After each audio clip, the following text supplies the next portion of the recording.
And we have to give them time. Oftentimes we may take 6 weeks to write an estimate. Now, we don't personally, and sometimes it happens. None of us are perfect. But if you took 6 weeks to get your together, and then you hand it in, and in 3 days you contact the insurance company and start screaming at them because they haven't met you back out there, that's not really fair. And the object is not to beat them up. The object is to get them to do what they promised to do. Nothing more, nothing less, and more specifically, not to ask them to do anything that we ourselves would not do. The second that you get in a deposition and you've asked an insurance company to do something and their opposing counsel asks you if you would do the same thing in that scenario, you're going to need to be honest, and that answer better align with whatever it is that you're complaining about. Insurance company didn't touch anything for 60 days. And, following up. Insurance company says, we're going to send an engineer. Of course they are. Buy us a little more time. They couldn't find an engineer to do destructive testing. So then they come back 30 days later after that, after they admitted they're going to get an engineer. And they said, we're not going to get an engineer. We're just going to deny the claim. Fantastic. Sweet. So Yeah. we filed, but we, So, in let the me meantime, just, before as that a- going on, we filed a TDI complaint. Hey, we've had this file for 6 days. Proof of loss signed, quote report, estimate, the whole jazz. In 60 days, there's not even a decision. There's not even a request for more information. Yeah. Hey, do you need anything else? All Couple that qualifiers. Are you contractor or PIA? Yeah. Fantastic. That's the first hurdle. Second one, when was the claim filed? And I asked that because of COVID restrictions. If it was pre-September, whatever that date No, was, then April it's under the COVID restrictions. If the claim was filed after, then it would be after.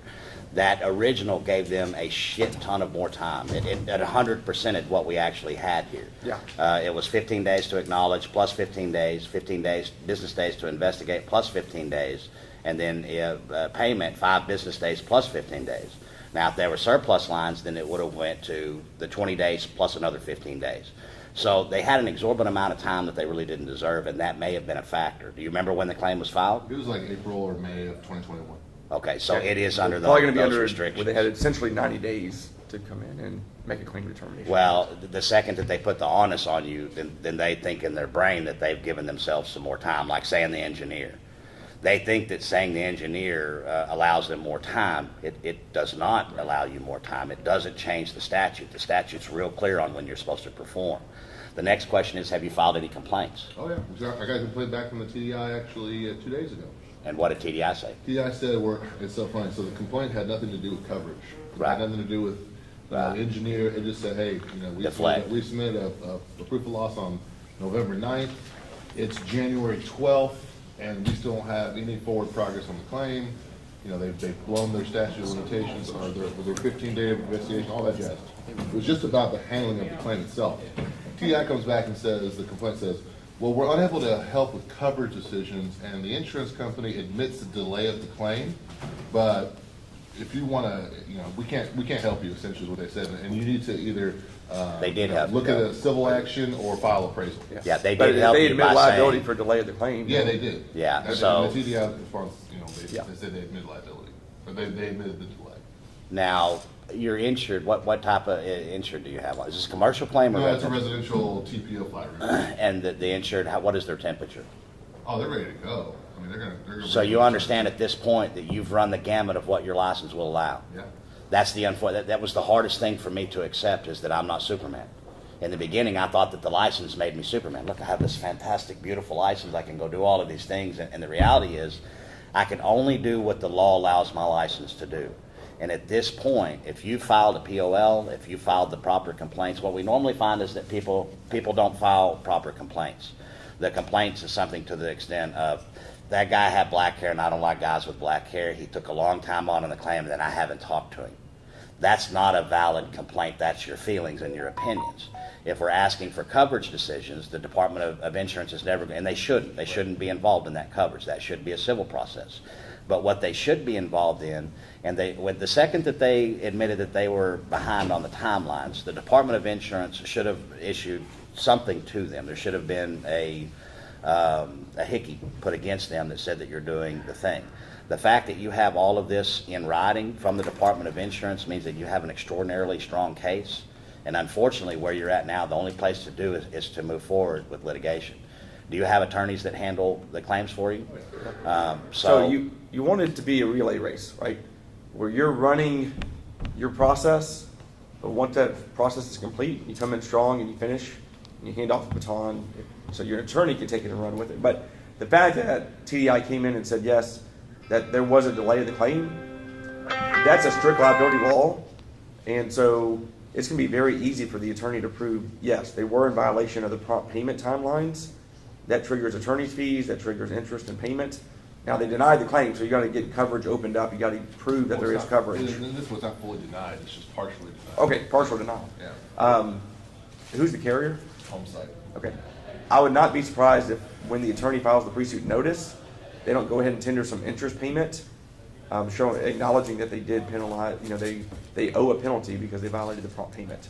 Now, that's important because you can take that and you can use that against them to say, okay, you've admitted you violated the law, right? You owe a penalty under it. So you've already committed unfair claim settlement practices. That's already been determined. Now we're just determining the additional amount of damages that are owed. What the proper scope should have been. But your next step is a final demand. Yep. Did you Here is issue a what final we demand? did. Here is our proof of loss. Here is your decision. Here is in the policy how it's covered. And issue that final demand. Give them, since it's residential, give them 3 business days to come back with a reasonable explanation. If not, your next step is litigation. Yeah. But you have to do a final demand, and you have to be very clear on what your expectations are. Here's where we are. Here's where you are. Here's the remaining amount owed per this policy. They haven't paid covered. They haven't paid anything at all, have they? Oh, they paid it. Yeah, he said it wasn't full denial. It wasn't full denial, it was partial. Yeah. What were they denying? What part of it? So we had showed fracture. We actually opened up the TPO and showed fracture to the ISO. And, we did moisture detection. We found hail to the cat flashing. The cat flashing wasn't extended for coverage. The ISO wasn't extended for coverage. There was a second bathroom there was 2 damaged skylights. They paid for both skylights. They paid for one bathroom interior. They left off the other one. So all kinds of stuff that could have been at least added to the claim. Let me ask you, when you filed your proof of loss, did you include OSHA regulations and things of that nature? And then they agreed to pay a part of the roof? No, they didn't agree to pay. Did they agree to pay for anything on the roof? Skylights. Skylights, okay. Here's the reality. If you have OSHA regulations inside of your valuation, that's a law. That's not most everything that you have on your valuation at this point is your opinion of what's covered. The second that they reach into the roof and grab an object that somebody has to get up there and work on, those OSHA rules are going to apply. So if they paid for the skylights but they didn't pay for the OSHA, that's absolute bad faith. Why? Because you're telling me to break the law. You were given it. If there was no demand given to them, there's no harm, no foul. They're not required to go forth that extra effort. But if you have OSHA on the demand, they paid for any items on the roof or that would require the OSHA regulations to kick in, and they did not pay for those things, there's an absolute issue with them. Does that make sense what I'm saying? So we need to make sure that when we're putting our demands down that we add those things in, because the fact of the roof, when I go to argue, I'm not going to argue about whether you paid for the roof or not. My argument's going to be that you paid for an item on the roof. We had the very clear OSHA regulations added to that, and you made a conscious decision not to pay. The second that you made a conscious decision not to pay, we have an issue because you don't have a choice. So at that point, the question becomes very easy. If you didn't pay for the things that the law requires you to do, what would make anybody in this room believe that when you had the chance to make the opinion that you were going to make the right opinion when you can't follow the law? Does that make sense? And as I said yesterday, sometimes the answer is not going to be the one that you actually want, but it will be the right one. At the point that you're at, you've done everything that you can possibly do, save the final demand. I would suggest you issue the final demand and then tee it up for your litigation department. That way, I don't make empty promises. If I tell you you're fixing to get sued in 72 hours, if you don't respond, guess what happens? 72 hours, your ass gets sued. Does that help? Helps, yeah. A little bit, Yeah. not as much as you'd like. We didn't get any money in your hand. But That's all it is. Okay. You said they anything- canceled the engineer that was supposed to come out? They wrote in writing, we're gonna hire an engineer, and I said, well, if they're not gonna do intrusive testing and examine the damaged ISO that we presented, Yeah. then don't send an engineer. I said, okay, we'll find them. And after 30 days, they're like, well, we can't find one, so we're just gonna stick with our decision. I would be careful of telling them don't to send them, simply because the policy says as many times as reasonably necessary we can inspect. And if you stop that inspection, they can say that you jumped in the middle of coverage and stopped their investigation.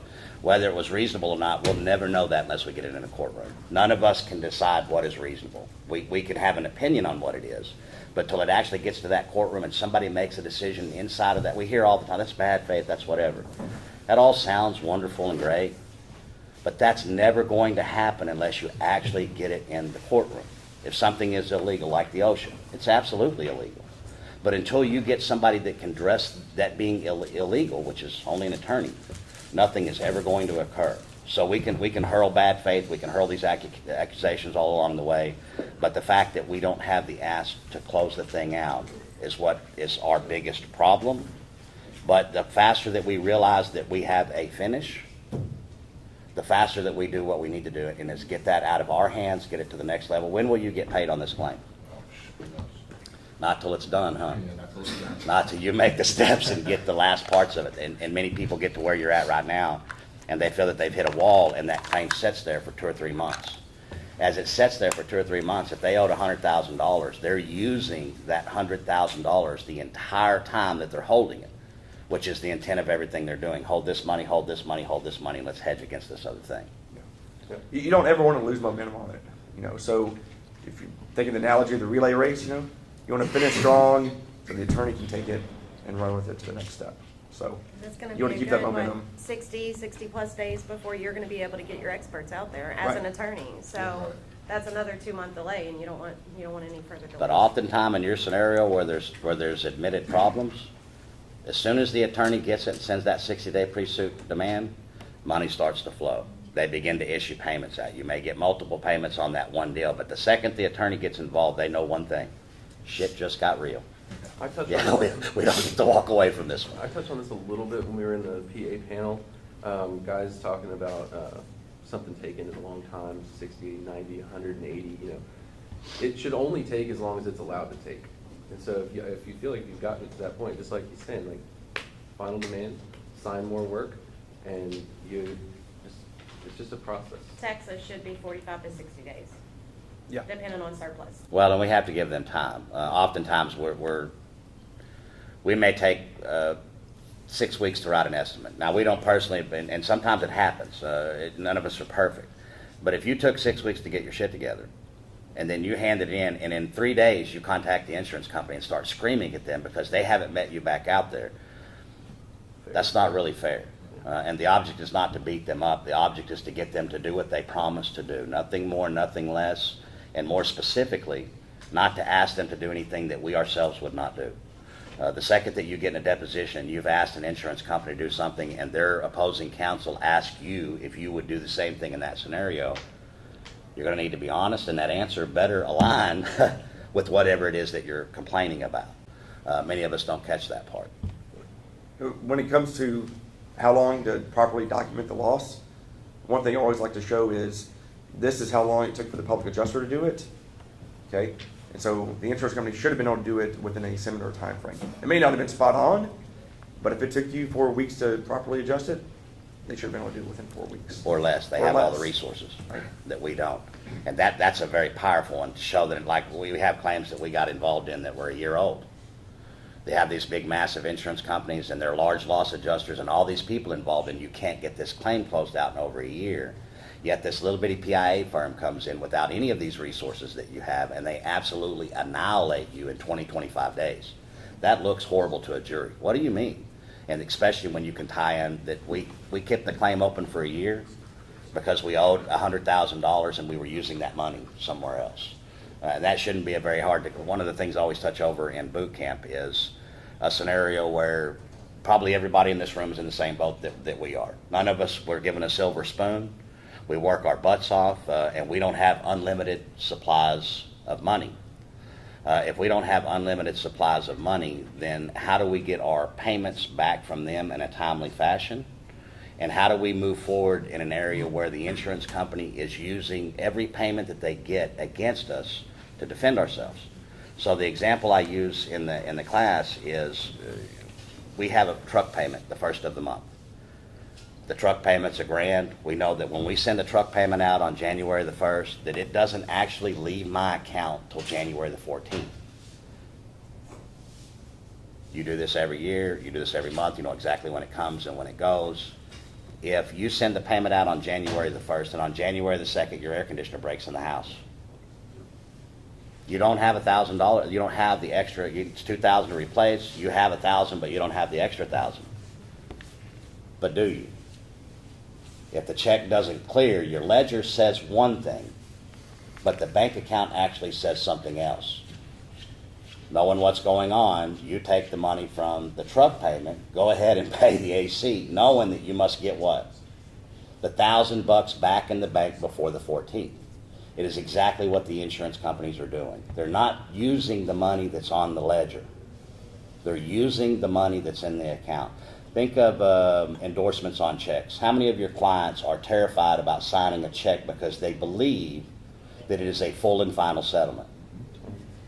So how much money's actually sitting around not being tendered because the insured is terrified that if they tender the check, that they have absolutely relinquished their rights to the check?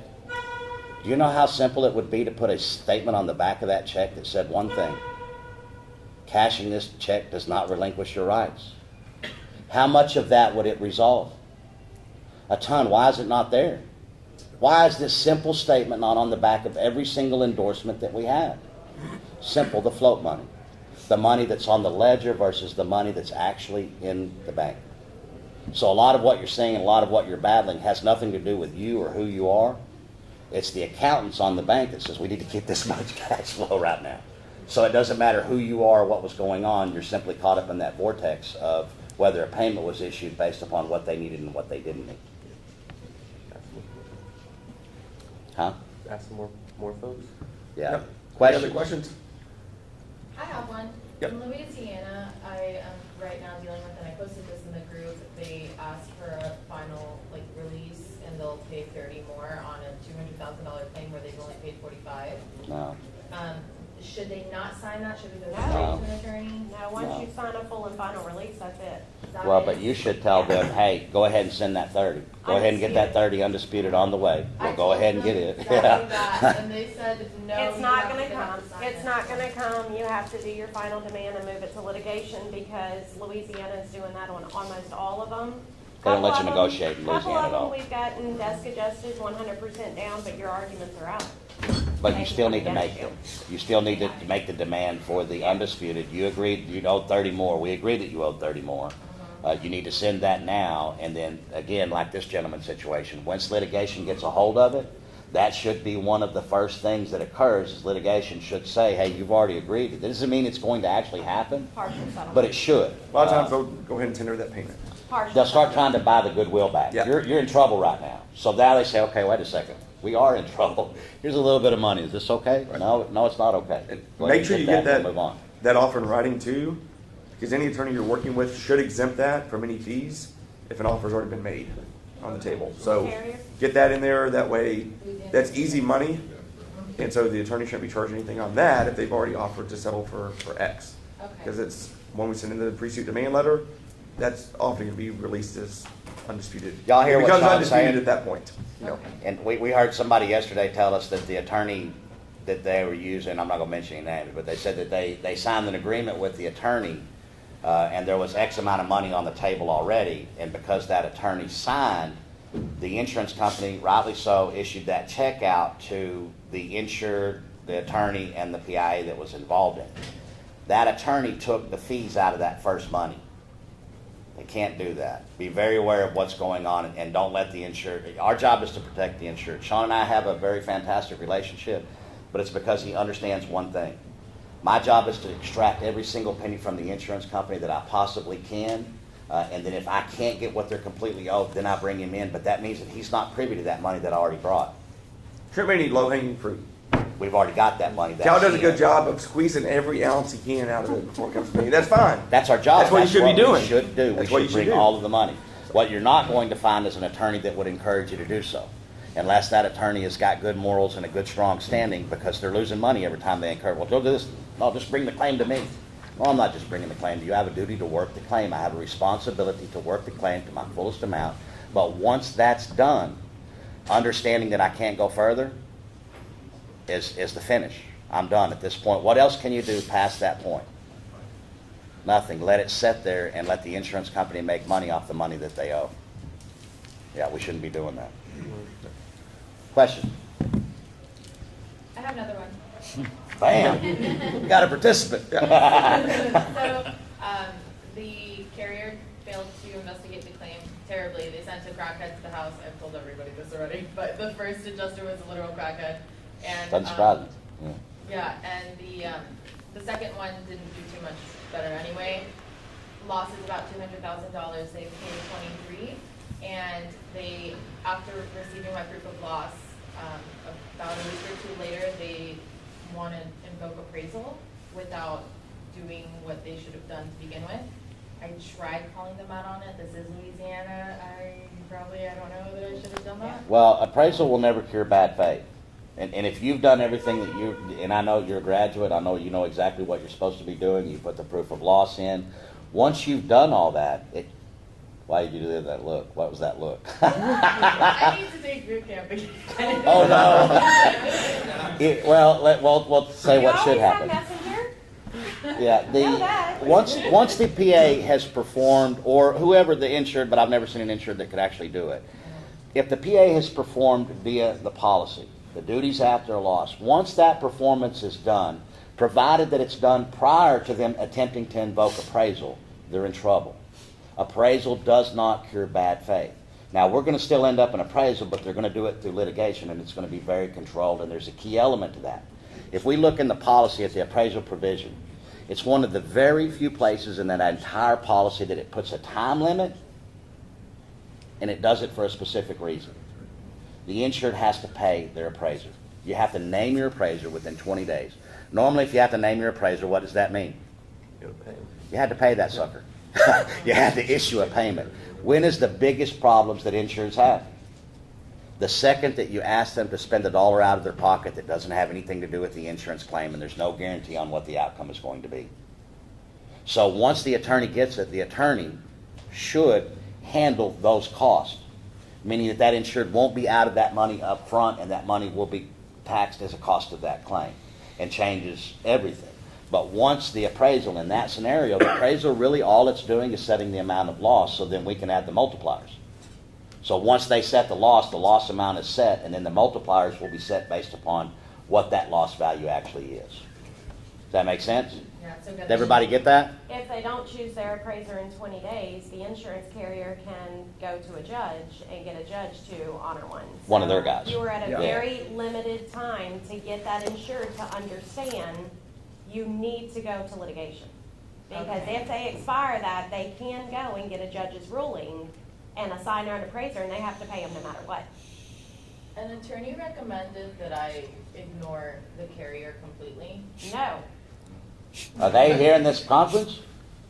Are they out of net? Well, no, what I'm saying is, are they a property and casualty attorney? No. Yeah. Can't- Yeah?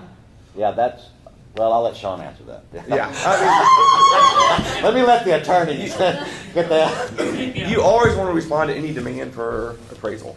Okay. Now your response may be, that we don't have a price difference here. We're both using Xactimate. We have a scope difference. We think appraisal is premature at this point. We're not refusing to participate in it. We just think you have not completely adjusted the loss yet. You're reserving the rights, right? You can also name your appraiser, or you can speak to the attorney and get an appraiser named. When I get it as a file, a lot of times we'll get an agreement to abate the appraisal. We've named an appraiser, but we're abating it, and we're moving forward with litigation. Okay? So they can't go down and do an empty chair appraisal because we've named somebody.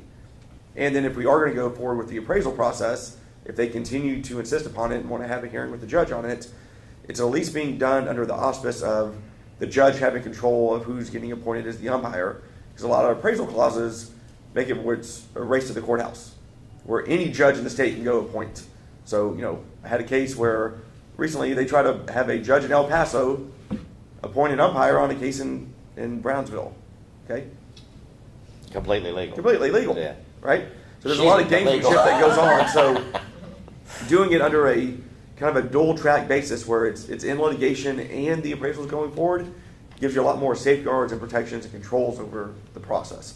But I would never recommend just ignore it, just chuck it in the trash, because they can move forward with that. They go get an umpire appointed, and that umpire may be from a different jurisdiction, and then they can continue with an open chair appraisal. And once it's done, trying to go back and unring that bell once it's been rung is very difficult legally. Well, and a good qualifier for attorneys, if you have good claims, attorneys can't buy what we give them. Shaun and I can't transfer money between each other. He can't pay me for leads. I can't pay him for anything. That being said, he could go into the phone book, buy the biggest ad that he could in the middle with all the colors. He could go out on all the billboards, put his signs up everywhere, spend several $1 million, and the best that he could hope for is that you could get somebody to actually walk in the door. That's a minuscule part of the problem. Are you the one that can sign, or are we out of step? All of the qualifiers that must go on, as a PA, that's already done. We've already done every bit of this work that's going on. When it's done, that means that what we gave him, he can't buy. He can't buy what we're giving him. So the qualifier should always be, when you're talking to the attorneys to see who's going to take your most precious of precious, your claims, then one of the answers should be one of the things that we just addressed. Are you going to attempt and take money from what was done before, or are you going to take only on the new money? If they are attempting to go back to that deal, you've failed the first step of what we're going to do, and it can do nothing but get worse from here. The next thing you're going to want to do is say, hey, we're not going to be able to pay your PIA fee on this one. By the time we did this and by the time we did this one, we had to Ninsky your fee. That's going on right now. We've seen it in the forums. One of the graduates has an attorney trying not to pay his fee. But again, if you come through the camp and you use the documents from the camp, then you should have a letter of protection that has been signed by your insured that says, no matter where this claim goes, I own 10% of it. Now, in Louisiana, it would be according to the bill, but everywhere else, the 10% would be appropriate. So that 10%, your 10% is protected. But any attorney that you're bringing it to, if you're bringing it to a claim and they're not protecting it, we often have appearances where some of the attorneys try to be high and mighty, better than thou, or whatever they may call it, and it's a privilege for you to bring your claim to me. It's not a privilege. No, you should be glad that I'm bringing the claim to you because we've reached an impasse on it, but we've performed under the policy. If we've performed under that policy, then appraisal's not a cure. Not many things are a cure other than an attorney. And it should be done under that. That way it can be done properly, and that the insurance company doesn't do what they're so good at, ramrodding the whole thing and taking control and saying, hey, we're the boss. You're not the boss. The policy's the boss. The statute's the boss. The facts of the loss are the boss. The insurance company doesn't get to be that. Going back to the analogy of the relay race, is each person running each leg of the race just as equally important? He's driving that relay race on. I love it, though. It's a perfect analogy. We're all equally as important in the process.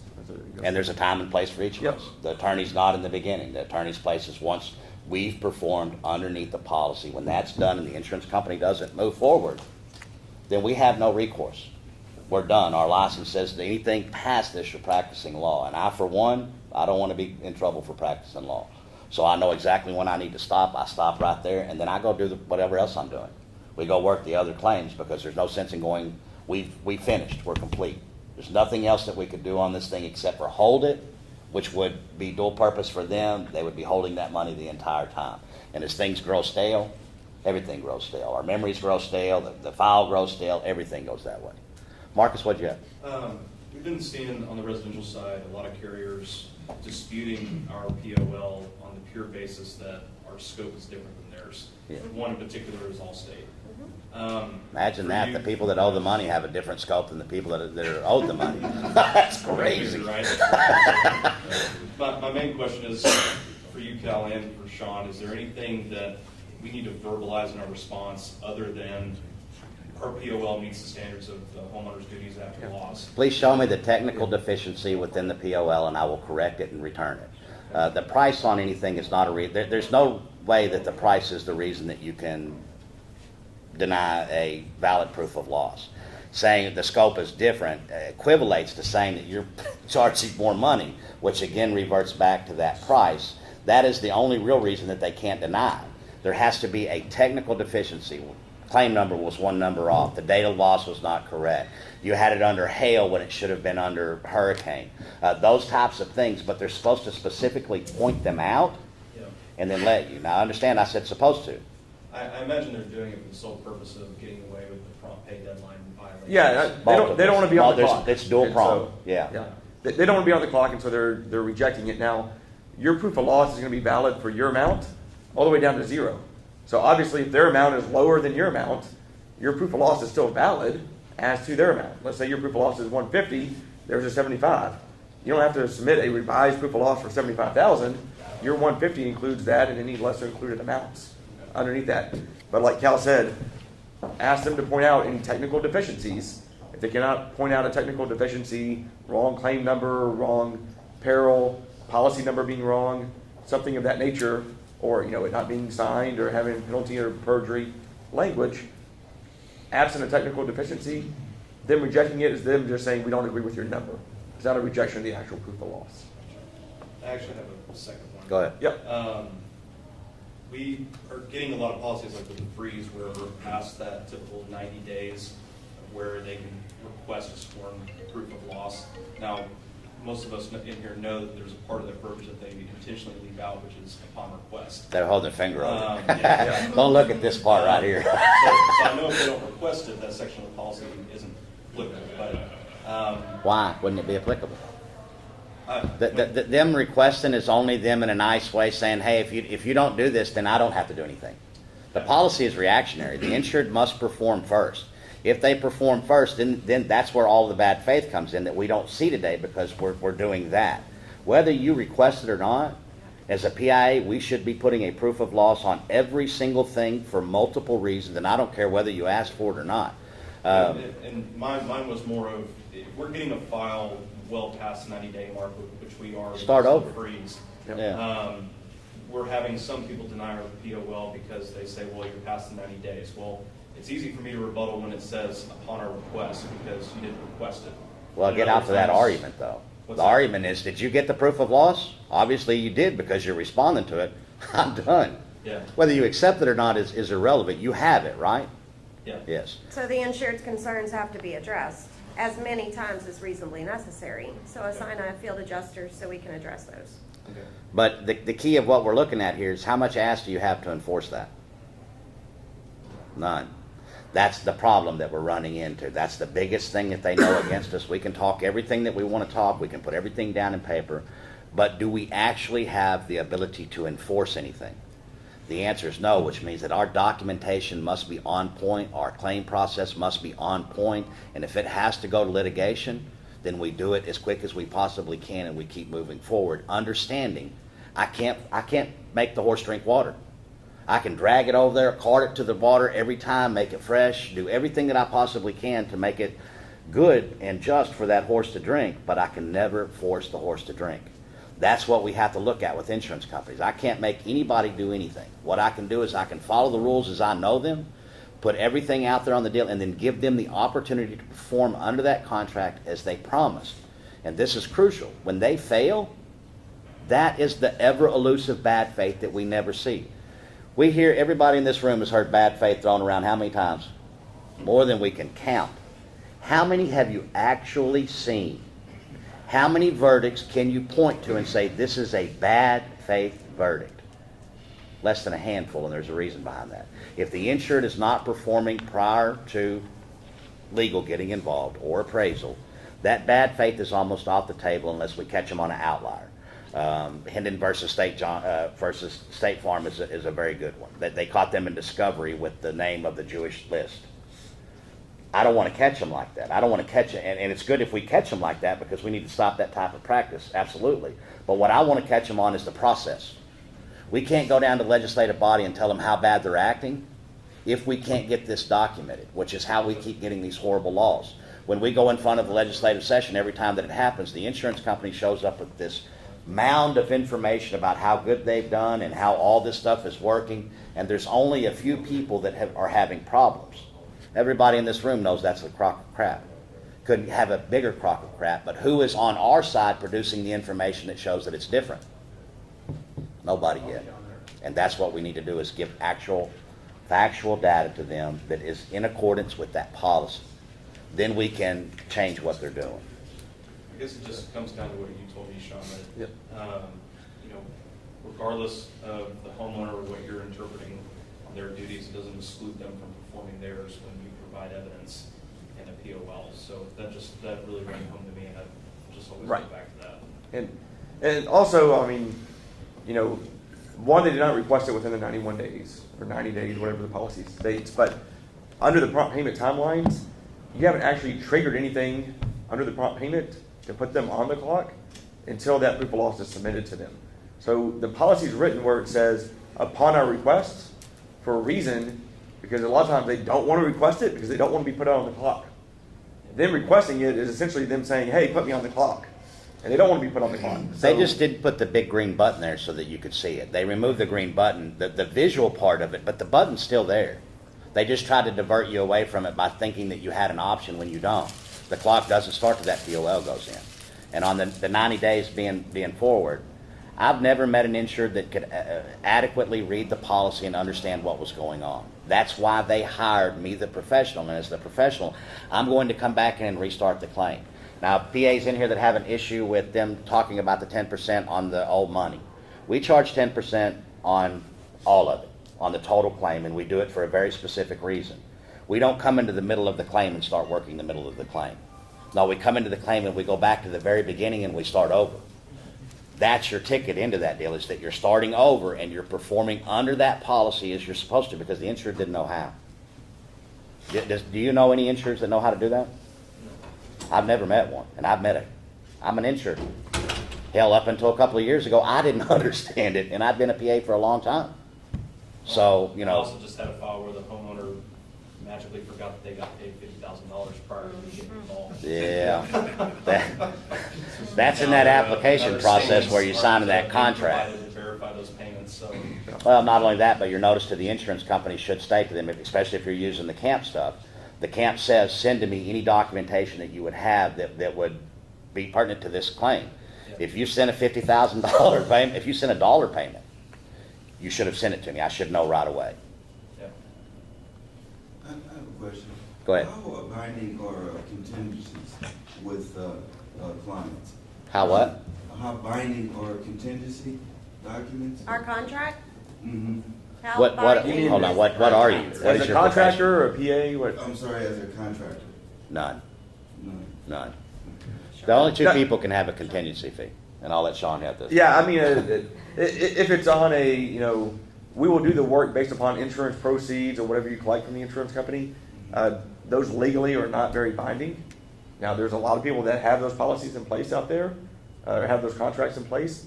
But legally, I think if there was a question about enforceability, the courts would probably say it's not enforceable. You run the risk also, if you're writing it saying that you're gonna do it for insurance proceeds. You know, I know Badger's here, I know he's gone around on some claims recently where they paid $7,500, and then he's gone after the contractor saying, you said you're gonna do it for insurance proceeds. We paid $7,500, how come you haven't performed to replace the roof on this? So you have to watch out for that. So I would get away from writing a contract like that if you're a contractor and go back to a bid or cost plus or whatever type of contract you're going to have, but not make it contingent upon insurance proceeds. That not the answer that you wanted is. And I'm sorry, but it is what it is. Well, Lon Smith and 33 Carpenters is a very good place to go look about what can happen with those type of contracts. There's a roadmap there, not only for the contractors to take, but for the other attorneys to attack those contractors. The blueprint's been set down on how it can be done, and it's been done specifically through that contract being contingency.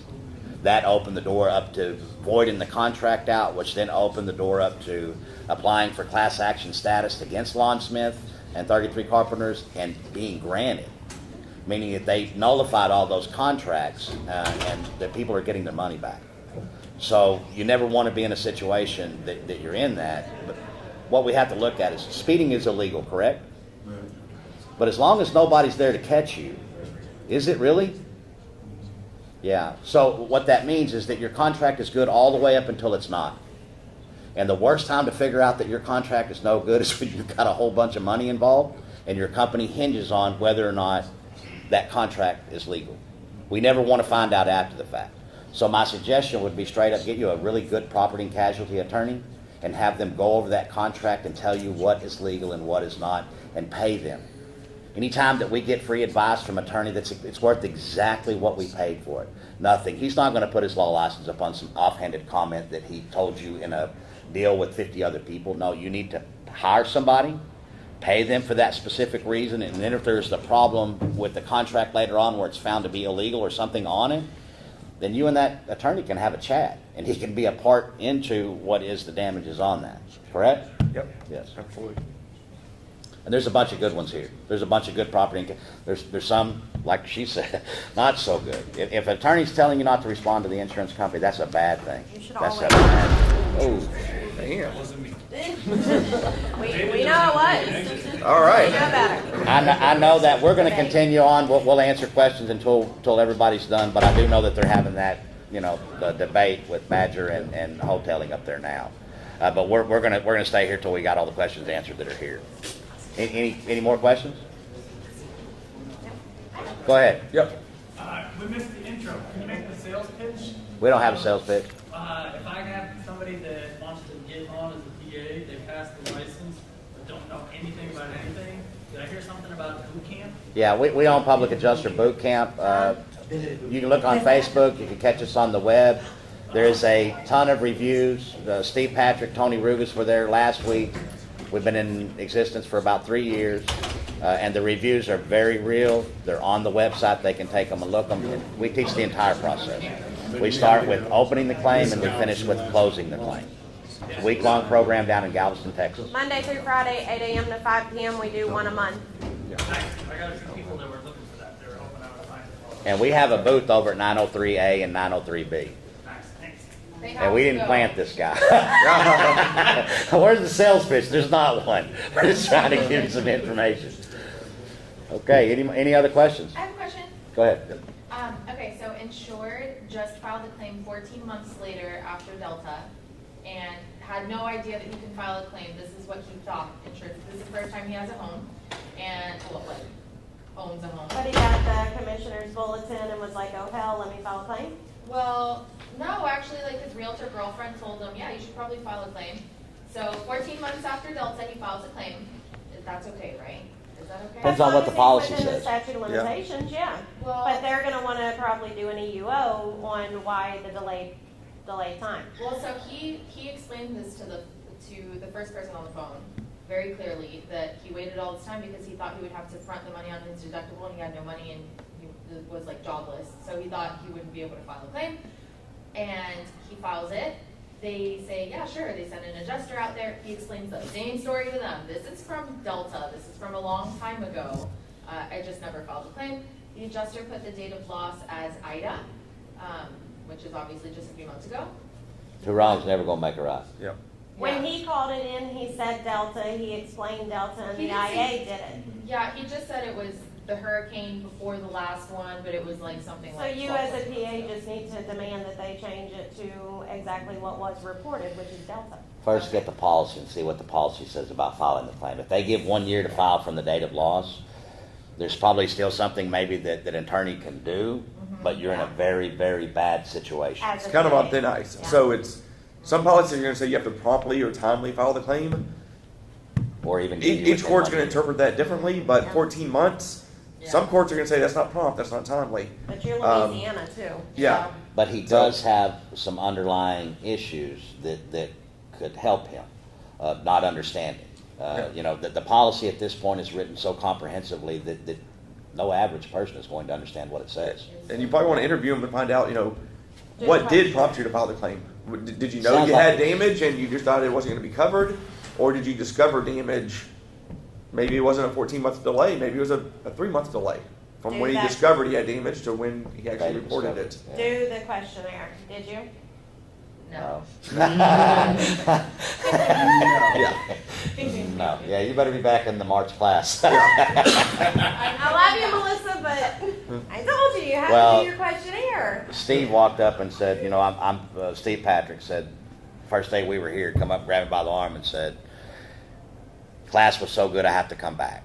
So it was like drinking from a fire hose. So much information going on, completely from the time that you get there to the time that you leave, that we can only grasp so much of it. And then we start to implement, and then we begin to implement, then some of the other questions that we didn't even know were questions existed, but we didn't know they were questions because we didn't take the first couple of steps.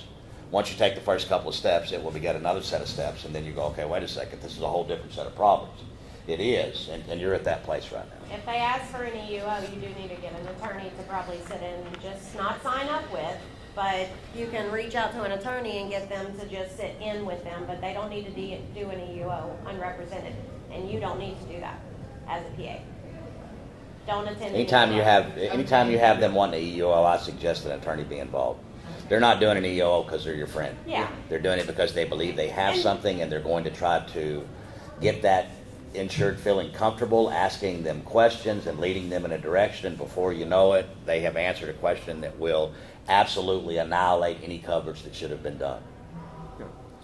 And they've already brought in an attorney on their side, 95% of the time. I mean, if they're Once asking for an EUO, Yeah.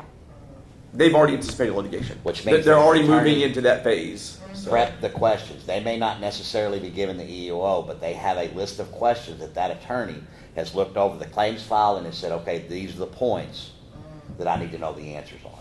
So definitely, if an EUO is requested, you're going to have to Not comply. lawyer up, but get representation during that event directly. But lawyering up is gonna come pretty quickly. Well, you know that's the next step with an EUO. Yeah. They're trying to pull some crap. Any other questions? Go I ahead. got a question. I'm from East Coast where there's a lot of discontinued where I live. Shingles. Discontinue what? Discontinued shingles. Uh-huh. So really my question is, I've had a few claims where there's, 10 damaged shingles, 5 damaged shingles, and they say. Are you a PA or a contractor? Contractor. Contractor. Yep. And we have to ask because it's different about how you would approach the subject. Yep. So I fought with the insurance company and said, hey, there's nothing that matches. They tell me, hey, here's the closest shingle, we put it up there, they say they're okay with it. It's really simple. What exact state? What Ohio. exact state? Ohio. Okay. We have a lot of good PAs that have been to the boot camp that are in Ohio. Don Myers and Victor was just here this last camp. Do they have repairability, Well, match or anything like that? John Scenic's got a good class, and that's part of your fight as Yes a and no, but contractor. as a contractor, you didn't even make Yeah, that you have argument. very little ask because you're the contractor and you can't be, and that's unfortunate, but that's the truth. Again, like I said yesterday, you might not like the answer, but there it is.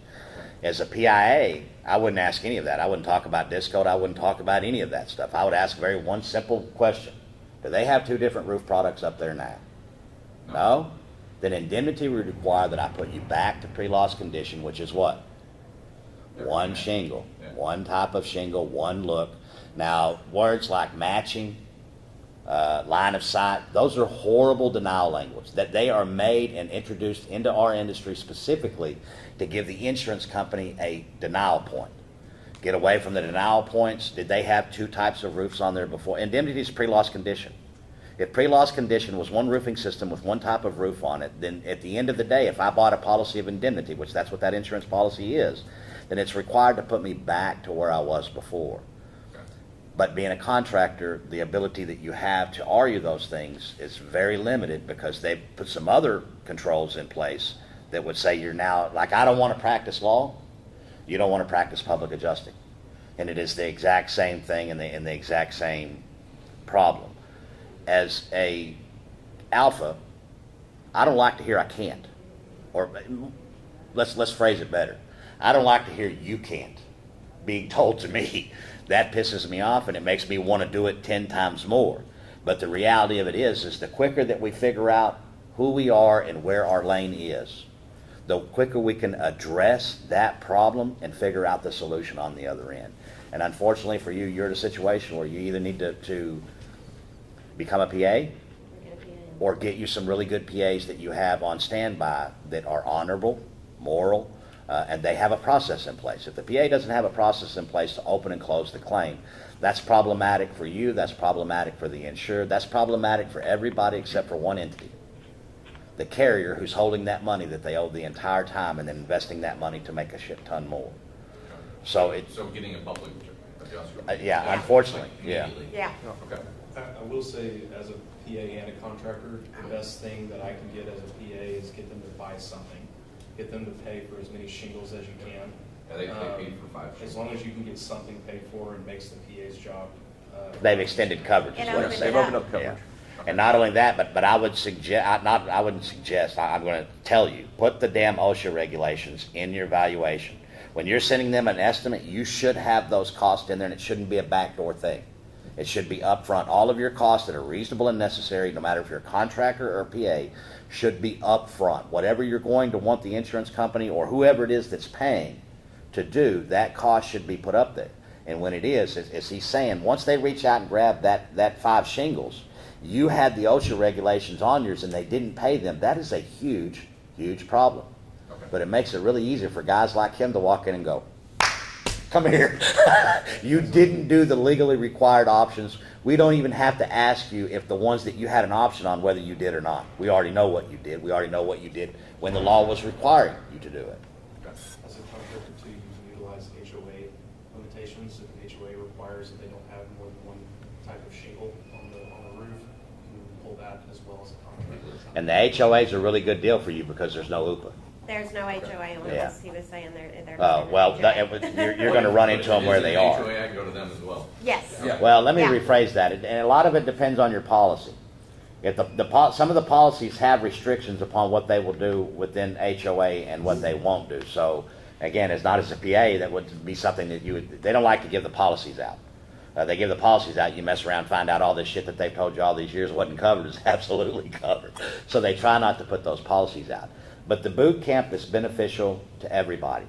If you are in the claims industry, period, the boot camp will help you figure out where your lane is actually at. And it may even tell you, hey, you may need to change lanes. But if you're going to change the lanes, then change lanes. But it teaches the entire process from start to finish. So not only does it do that, but it puts you in the graduates network where there are only graduates in. And if you're looking for the people to pull inside of Ohio, I would definitely say you take these people that have had a 40-hour course on what to do. You read the reviews for the boot camp, and they're phenomenal. And it's one of my proudest moments is to look at those. Sometimes when I'm feeling down, I'm human.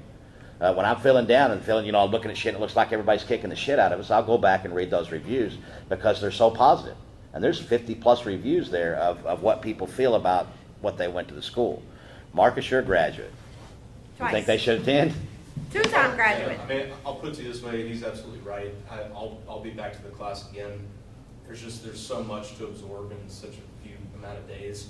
You'll even though the course is the same, I'm sure they're growing it. We're evolving. And every they're class growing gets as- better than as the last one. Policies change too, but, and that's, I don't know if anybody was in there on the PA panel, but they said the same thing. These policies are changing.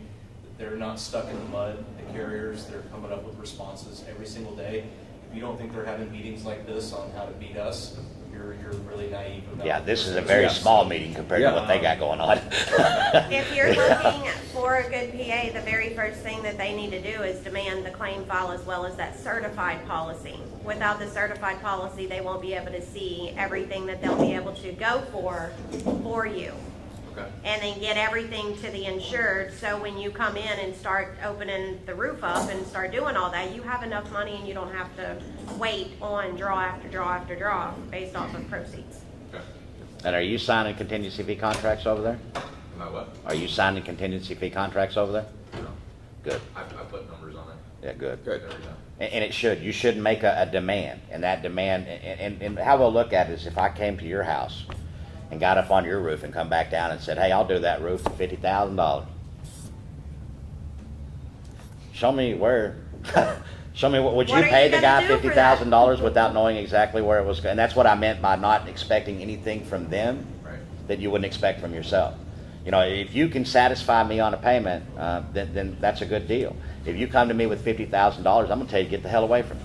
I need to see exactly where every dollar's going so that I can know that I'm getting what I'm paying for, and that all of these things are inclusive to what we got going on. I don't know what's going on. How y'all doing?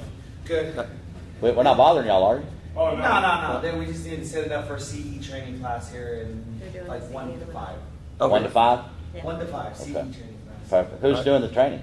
Bush Logger. Oh, Bush, Stephen, yeah, fantastic guy. Yeah. Yeah, if you're here, I would suggest, and whoever's on the camera, that's going to be a good breakout. Stephen's an excellent attorney. Yes. Good guy. And I guarantee he's not running around telling insurance not to respond to the insurance company. I can 100% promise you that.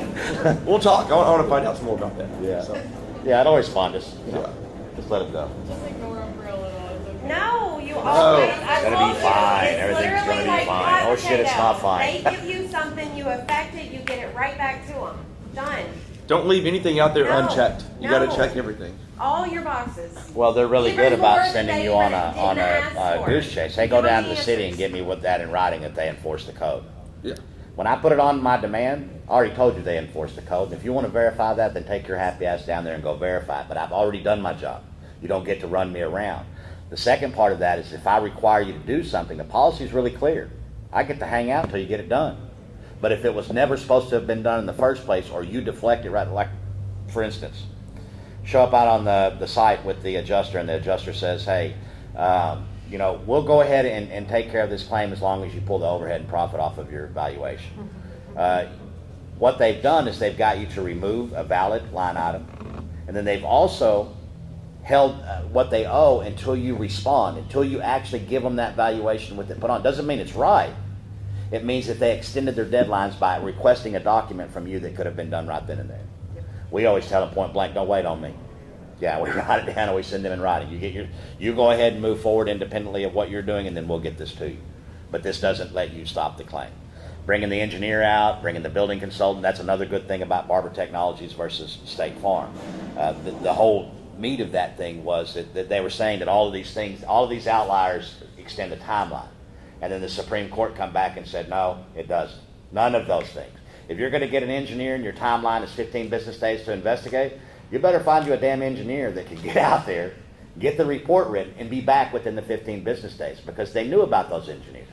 They knew about appraisals when they wrote the policy, when they wrote the statutes. So when they wrote the statutes, the absence of the ability for that to extend the deadline tells us it was never meant to extend the deadline. If it would have been, they would have, oh wait, appraisal does say this. Appraisal does allow you another additional time. So, hey, calling your building consultant out does allow additional time. Fact is, it doesn't. And that was very clear in what they put in that ruling. That was a beautiful, beautiful claim. There's no subsection B, C, D, E, and F. Right. B, engineer, you get this long. C, loss consultant, you get this long. D, bring out a large loss consultant, you get this long. All those things were reviewed, but the legislature did not think that it was needed. You have one period of time to adjust the claim, regardless of whether you want to use an adjuster or you want to bring in 6 consultants. You have one period of time to adjust the claim. And the backside of that is we have prompt payment for a reason. There is a prompt payment statute for a very specific reason. Because they caught them so many times holding the damn money for no other reason that they were profiting off of holding the money. That's why we have strict prompt payment statutes in place. Them trying to use any other vehicle to subvert that is exactly that. It's trying to subvert what you know to be the law.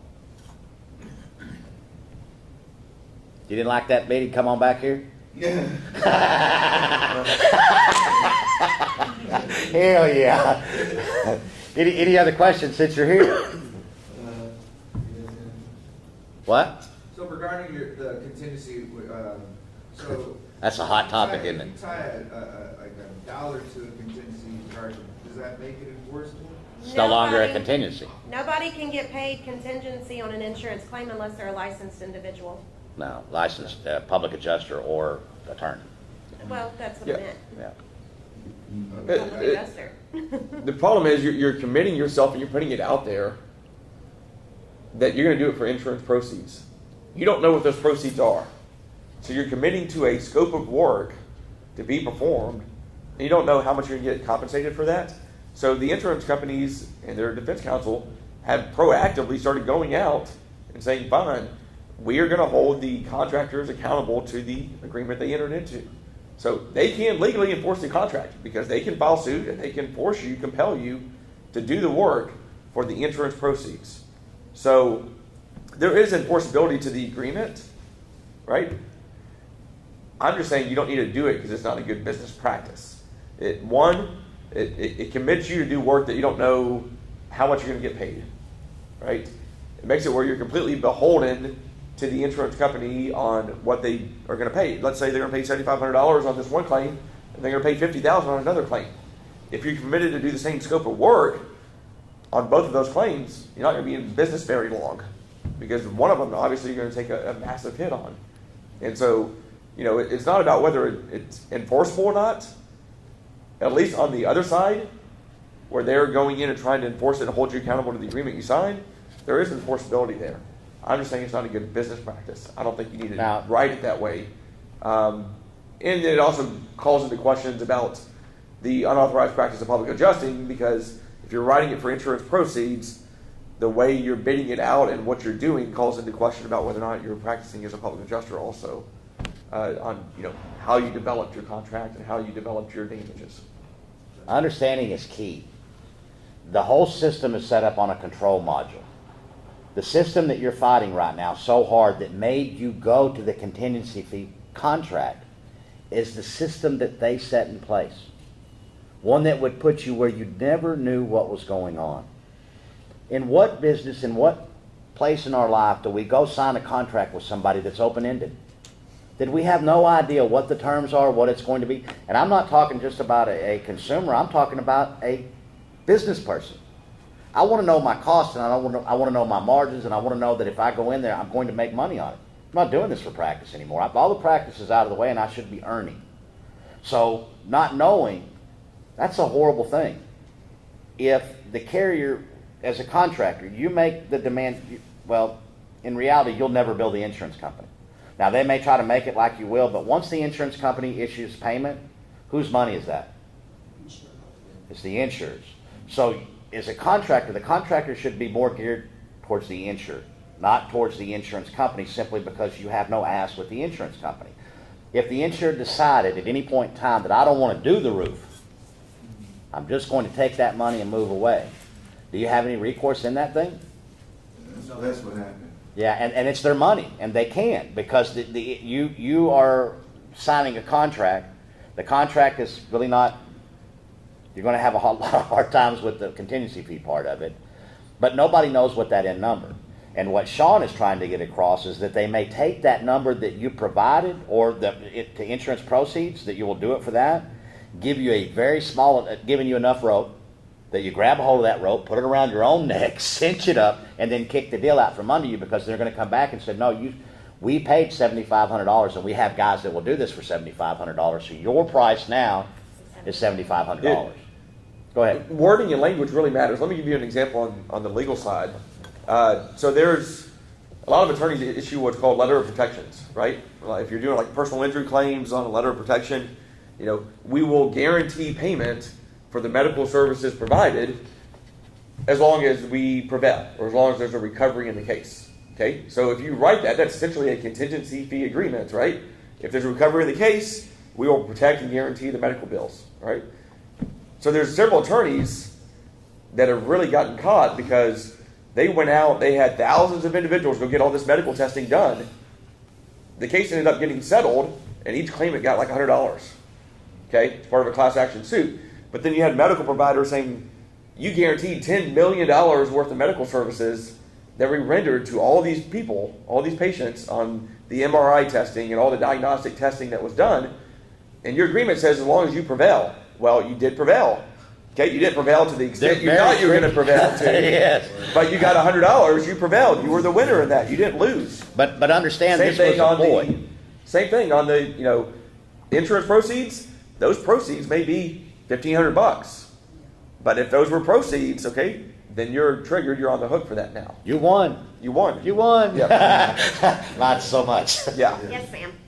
So, I mean, I guess the other, part of it is what type of document or contract could the homeowner, or could we work or give to the homeowner so they understand that, we're going to inspect their roof, assist them with their claim. One that charged them for those services. Correct. Yeah. And that they would, obviously select us Yeah. to perform the services once the claim's approved.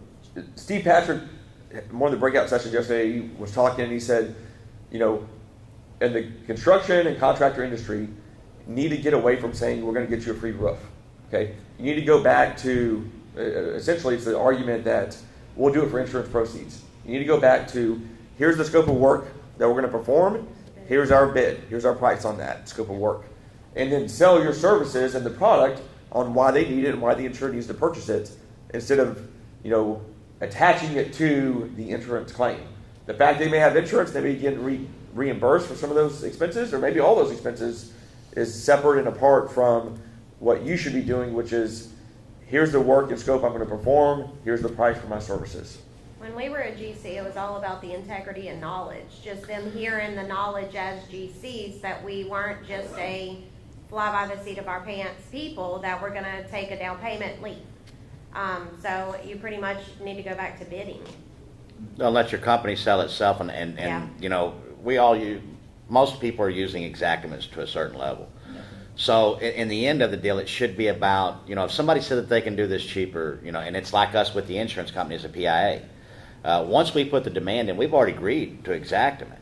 If you don't like the price, then that's what you have a problem with, but that price is attached to an actual scope. Show me in the scope what doesn't belong or what's not covered, and I'll be happy to take that out of there, but you can't just wantonly remove money because you think that's too much money. Now, one thing that I would caution you, be very careful about the supplement deal.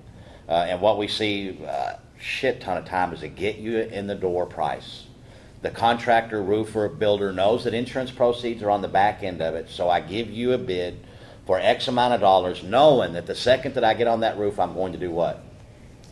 Begin to issue supplements on what they would owe. That is one of those scenarios where what Shaun was talking about could absolutely tear you up and annihilate you because you gave a price on what you were going to do, but you weren't very specific about what was going to happen in case other things were needed. And most of the ones that I'm talking about, that they go out and tell somebody, hey, I'm going to do that roof for $8,000. I'm Superman. Everything's going to be great. Then they go out there and they actually get up on the roof, and now this roof becomes a $25,000 or a $30,000 roof, and they're expecting the insurance company to pay for it or the insured. Your demand in the beginning should have been for every single thing that you knew was going to occur on that roof, and anything that should be left for a supplement item should be absolutely a supplement item. Something that we could not have seen before or that we did not know about. At this point in everybody's career, if we're here, if we're doing this, if we're sending out contracts, if we don't know what that roof belongs on that roof before we get up there, then we shouldn't be up there. We're able to pull a layer at the bottom, pull the bottom shingle, and see it's got 3 layers on it. It doesn't have these specific things that I'm going to demand. There's no ice and water shield in the valley.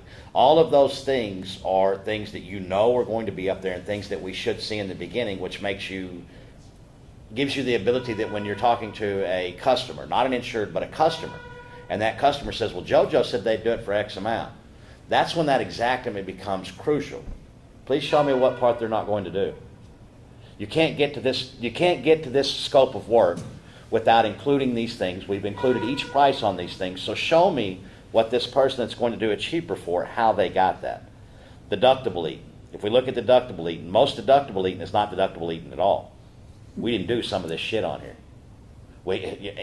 In essence, do we run around telling everybody that we do business with, hey, you got a $2,000 deductible, and I'm literally going to take my wallet out and I'm going to lay $2,000 down on the table, and this is actually coming out of my pocket?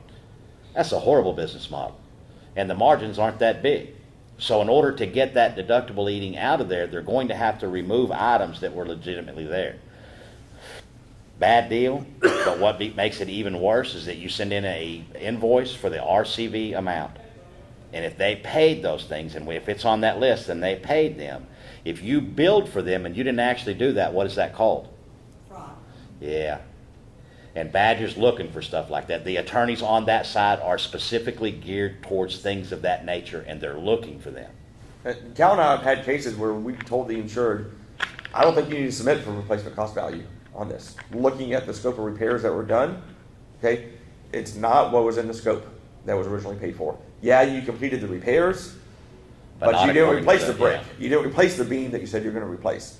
So there may be some recoverable depreciation you can collect, such as the painting or some of the other items you did, but it's not the bottom line number recoverable depreciation. It's maybe a portion of that you're entitled to, not the entirety of it. In other words, walking up and looking at an insurance valuation and seeing that it's got a $27,000 price tag and start believing that $27,000 is what's supposed to be paid to you. If that $27,000 is specifically tied to all the items that you're doing, then that is owed to you. But if it's not specifically tied, and this is where the problem is, that people see the number, they don't know what they're reading, they don't know what the exactment document says, and they bill for that 27 grand. So then they go back and say, okay, we got 20,000 up front as ACV payment, and we're going to go back and get the RCV of $7,000. So we've got 27 grand. They submit an invoice to the insurance company for 27 grand. That's a fraudulent invoice. Somebody's going to pick it up sooner or later, and people are going to go to jail. You're going to lose your business, you're going to lose your income, and have a black mark on your name that will prohibit you from doing a whole lot of things in the future. So, but your approach of, going at it with the homeowner as like a retail job, right? That's exactly, yes. The retail cost of, replacing a roof is different than. How? Exactly. How? I mean, like, there's kind of an average, let's say in Maryland, because that's where we're from. So, What? like, our goal Maryland. is to get- Maryland. Okay, Maryland? Maryland. Yeah. What'd you say? I have a stopped up here and I can't hardly hear. It's not you. They're in Maryland. They're in Maryland. They're in Maryland. Yeah. Oh. So, our goal is to, let's say, get $550 a square. Right. So if we go and inspect a roof and, Where did they come up with 550 a square? I mean, just averaging. See, out and the you see cost your of answer right. This is where you're running the problem. Labor and, materials and overhead, whatever it is. Well, overhead is different. The cost of the job is one thing, and overhead is different. As a retail, there shouldn't, and this is something that we teach in the class heavily, there's not two ways to do it. Yeah, there's what the cost actually is and that you should pay for it. That's exactly why I can take to them and show them the exactment estimate and say, if they're going to do it cheaper, show me how. How do you take these things off there? Because we put all the line item components here that exist on the, it's factual. These are the things that these prices are what the nominal prices are that are going around. Where are you taking money off of this to make this job cheaper? That's when you become salesperson. Mm-hmm. And specifically, retail versus insurance. How can anything that you ever bill for to the insured, to the consumer, be anything different than retail? You're not billing the insurance company, you're billing the insured. And what I'm trying to say is that it's all retail. Every bit of it is retail. The contractor will never work for the insurance company unless they're in a managed repair program, and then it's really limited at that point as well. I would not suggest a managed repair program. That's a bad thing. We did it for 3 years with State Farm. But that you will never work for them unless you're under that guise. In other words, your check is coming from where? The insured. So it's As long as the always insurance going to paying be a it, retail. It's always going to be a retail job. So that's how we have to, you're saying, approach it. Yeah. On what's that? I said, that's how you're suggesting we approach all of. And we're really just giving you the facts. If you can't bill insurance companies, you can only bill the insured, then your client is the insured, and that's a retail claim. Now, there's insurance proceeds attached on the other side, but if the insured decides not to go forward, then what happens? Those are just proceeds, right? Yeah. It's just money in the insured's pocket. My point is that once that insured gets them, they're no longer insurance proceeds. That insured doesn't have to do a dang thing unless they want to go back and get the RCV. If they want to go back and get the RCV and you submit an invoice, that's where the fraud comes in. But if the insured was paid $10,000, they don't want to go back and recover any money. They don't want to put the roof on. They want to take that money and go buy a Lexus, which is what we see sometimes. They can do that, and there's not a single thing that we can do to stop them. And then the enforcement of that contract, that's where that's going to come in on that contingency fee basis, and some people are going to come in. The last thing I want going on in anything that I got is an attorney to sit down with anything that I have and really start looking for problems. If we're looking for problems, what are we going to find? Problems, because none of us are perfect. None of our contracts are perfect. There's always a nuance or something that could throw the whole thing off, and Lon Smith is really good about that claim specifically, because they went out and sold a contingency fee contract to a little old lady, and they said, hey, we're going to do the roof for the insurance proceeds only. So they went out and did the roof. Nobody ever called the insurance company until after the fact. Then the insurance company, rightfully so, because I would have denied it as well. If you didn't give me the right to inspect it, I have it in the policy, then I'm going to deny it. When it was denied and they didn't pay it, then they put a lien on the lady's house. And the attorney that got involved, very smart cat, He didn't look at what most people look at. He took all the noise and moved all the noise to the side and said, let me see that contract. And when he got that contract, he began to delve through the contract, and he made the contract, according to contract law, where it was void. Yeah. Once they voided that contract out, all kinds of bad shit started to happen. But the guy was given an option in the very beginning. Go ahead and just do away with this suit and go on your way, and we're good. The chest thumping come in after, I've been doing this 25 years and this and he literally, all it took was one smart attorney to look in the right corner of the right section of that policy and go, this right here means that the rest of this is shit. And then get a judge and a jury to agree with him. And the guy did. He got all of that. Even as far up as the next level to the class action. They were certified for a class action over that deal. And go ahead. I'm sorry. We have one of the graduates here that's gone through at least twice now, that's here at the conference. He's in Maryland, so it'd probably be good if y'all could hook up and talk. We have several good PAs out of Maryland. Joseph Kreiner, he's over at our box, and I would definitely stop by. Guy's got honor and integrity. He's an ex-Marine. He has some good, he brought his whole class at one time and did a whole camp with just his people. And in the boot camp, we literally... An exclusive class. Yeah. Not on our regular scheduled times. Yeah, he's a good guy. And what you want somebody that's going to give you the right answers. You don't want somebody that's going to give you a pitch. You want somebody that's going to tell you whether you like the answer or not. What it is. Yes. He said they touched base with him yesterday. You touched base with him? Yes. Yeah, I endorse him wholeheartedly. Okay. Can't speak for these two, but I specifically endorse him. Well, they would have to.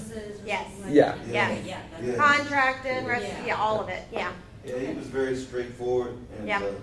kind of no nonsense type Pretty of guy. transparent. Well, and the camp would benefit you completely, because whether you want to be a PIA, a consultant, no matter what part of it is, understanding the policy and the limitations are crucial to anything that we do. When we look at the speed limit, we see the speed limit says 35 miles an hour. It tells us what we need to do.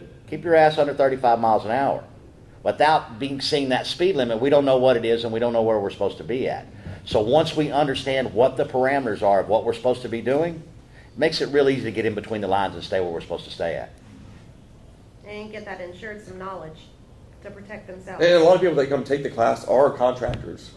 But there's a particular lane you're in, and knowing how to document that and work within that lane is key. Same for a public adjuster or an attorney. Where your power lies. Yeah. We want to work where our strengths are. We don't want to go somewhere that we don't have any control. We want control. We want to be able to dictate, because my company's involved. To think that I want to go out and sign up a contract that I have no idea how much money that's insane. Not only that, but them not paying overhead and profit, or attempting to pay 10 and 10 overhead and profit. Any of those things are not worth me touching that job. If I touch that roof and I pull the roof off and a rainstorm comes unexpectedly, a cloud comes in, drops in 1/4 of an inch of rain inside of these people's house, what just happened? I'm screwed. I'll never get out of this hole. But it's taking on that liability, and you're not being compensated for taking on the liability.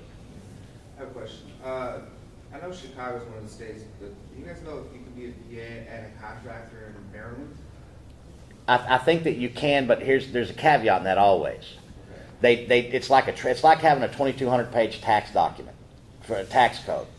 We have it in such a way that we can catch you if we really want to start looking at you. It's there to be able to trip you up. Most of those statutes, and every one that I've ever read, there are some caveats inside of it that you can do one thing or another if these circumstances are met. So you would have to be very clear on what those circumstances were, meet those circumstances, and then do it. But what I would suggest to you, as somebody that was a contractor for a long time, I've been a PA for a long time, the two streams should never cross.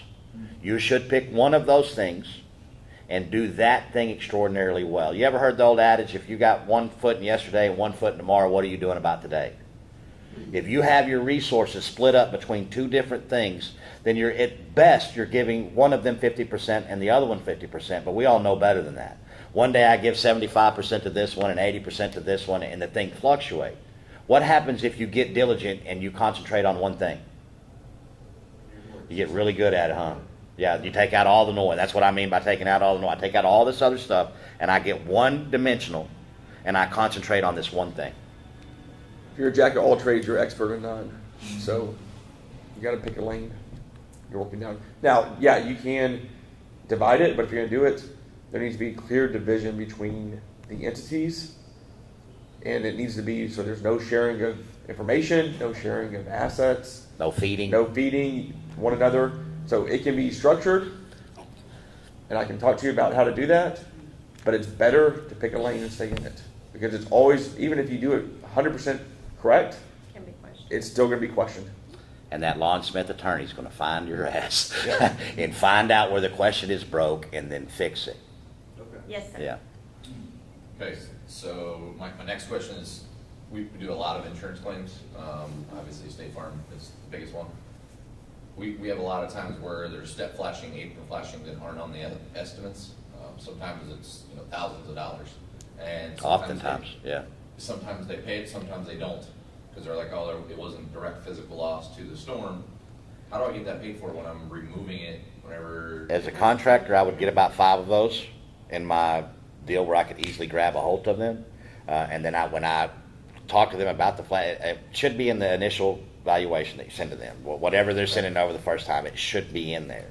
And if they're not paying them, then you show them where they've paid them before. Other than that, you don't have a lot of recourse. You don't have a lot of argument as a contractor. You can show them previous, like, you did it here, why not here? But that's pretty much where you stop. If you have a really good relationship with a good PA, a good, moral, honest PA, they can actually be your best friend, especially if you got a couple hundred jobs going and you're having people scream at you because you can't get approvals on insurance claims because the insurance company knows that you won't, and then it stops your referral system.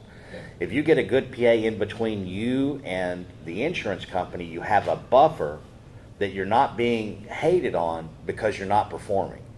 So you can go and do the performance on the things that have been paid and then let the public adjuster take the route of the insurance company where they get the proceeds and get them to the insured.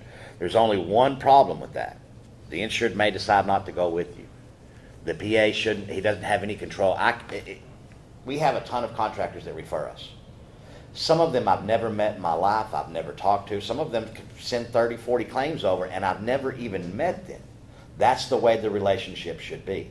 I can't steer the insured towards you. What I can tell you is that most people that bring you to the dance stay with you. And the ones that try to move elsewhere, let them go.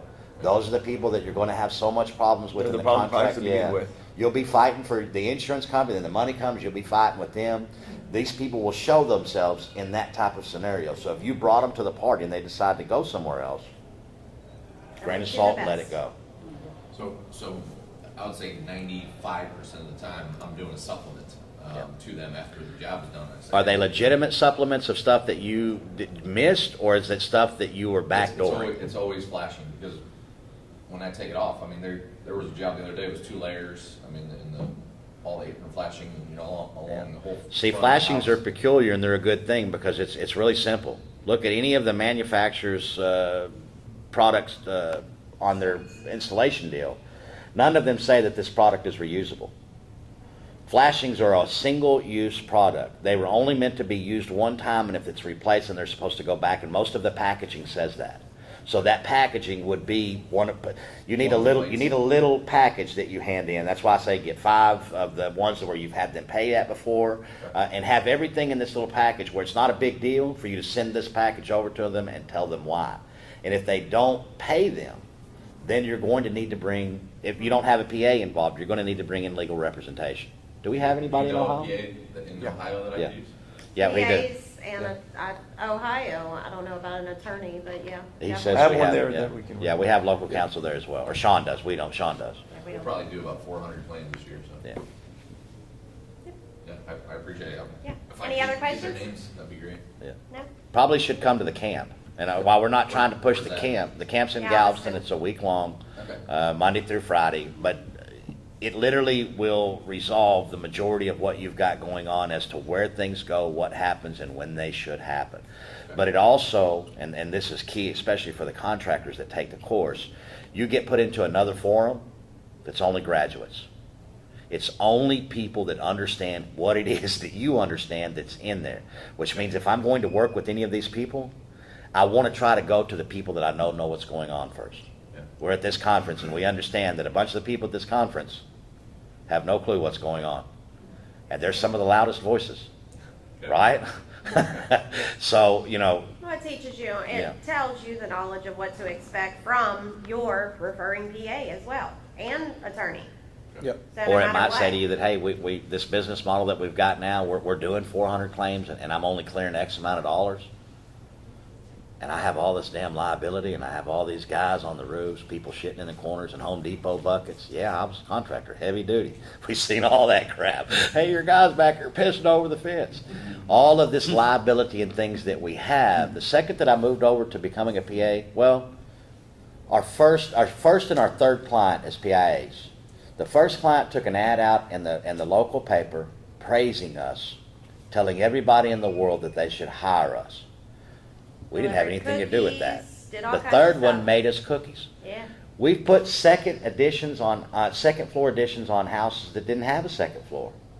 And those assholes never baked me cookies. They never put an ad. When we were done, we were happy to be away from each other. I'm tired of your Yeah. shit. You're tired of my shit. You go that way and I'm going this way. Job's good. Everything's fine. But we're not friendly anymore because if this was... Most people don't understand any kind of renovation, whether it be insurance, whether you're adding a room addition, whether you're doing whatever it is. Stressful. Nothing's It happening. takes time. Nothing's happening. And then all of a sudden the sheetrock goes up and they're like, oh my gosh, y'all got so much done. No. Yeah, there's You a bunch had of to background get the shit in there. foundation done first. You had to get everything else done first. So yeah, it was ridiculous. And the overhead from being a GC to PA is like substantial savings of money.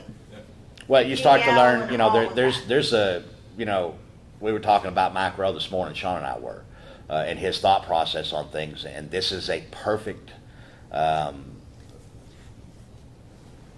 would I say that? This is a perfect correlation between what he does and what a PIA does. Shaun, you got to have a lot of years of college to go to law school and to be able to go in and earn, and then once you do all that, then you've got to go through the preliminaries. As a PIA, you can go get your license in the next couple of days.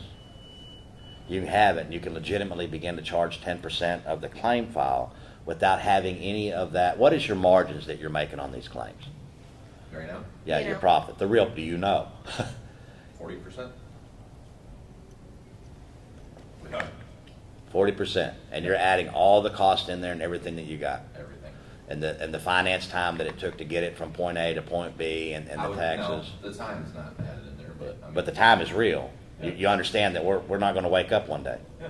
We'll go to bed the last time and there will be no more time. My All- time all is my worth costs. something. The time that I put it out is worth something. The 40% margin is a really good margin. If you're making 40% right now, your business model should be fine.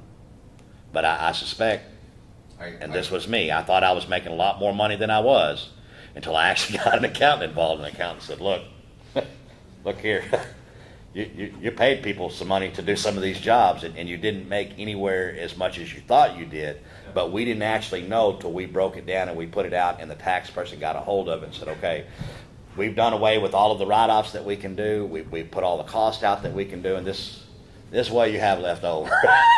What? What happened? Yes. Go I ahead. was gonna say, because our margins are around 40% too, but that tax bill, I was like, Well, I think that oftentimes we're not counting the true cost, as we talked about just now. That was just one issue that we talked about, time and the financing. Does anybody give you free money? Not unless you have really good credit and they're trying to get rid of whatever it is that they have. So if you're financing all of this stuff, what you're doing is you're subsidizing the insurance company's profits by allowing them to use your money to finance and make more money out of it, and they're not giving you anything for it. Are you a DBA or LLC? let's see, Same. Good. but we're gonna go to S court. Why? The tax guy downstairs with the hat on. Get a couple of By opinions. the Audi? Yeah, get a couple of opinions. Wait a minute. Yeah, get a couple of opinions. Yeah, we don't want to shit on anybody or what they're doing, but what I would say is before you made a big She said why? honking leak, and did you pay that guy? No, So that information was worth what? 0. Yeah. You're not Yeah, paying you me should pay the either. people- However, I'm just letting you know, in 1965, they did the S Corp LLC. That allows anybody under 3.2 mil to file and get extra write-offs. And yeah, We have a bunch of companies No. and we go through this often, is why she does all that. Wait, why is it bad? Huh? Why is it not a good idea? What do To you go mean? to an S-corp because you're gonna limit yourself on your write-offs, your meals and expenses time away from traveling. They won't be allowed to be written off. You'll be limited on all kinds of things if you get away from, you can have an S-corp LLC. So that's the way that you need to go, as long as you're under 3.2 mil a year. That way you can still have additional write-offs, and the meals and entertainment and travel and all of the uniforms and all of that stuff is not a 50% rather than 100%. Do you have a tax person that you might be able to refer me to? In Ohio, Maryland. Maryland, Yeah. He's Ohio, Maryland. you got some of your attorneys that might Joseph, know it. Joseph would be good to I ask asked that around, question I'm not because sure. And whoever yeah, he uses Joseph Kreiner, would yeah. understand what you're doing. I got you. Yeah. But let me ask you a simple question. Do you want to give me advice for free? Nope. Your services are worth something, right? Your knowledge and everything that you've built in your entire life to get you to where you are today, not free. Exactly. Expecting somebody to give you tax information, legal information, insurance information without actually paying for it, you don't want to do it, right? Number one rule, don't do something to somebody else that you don't want done to you.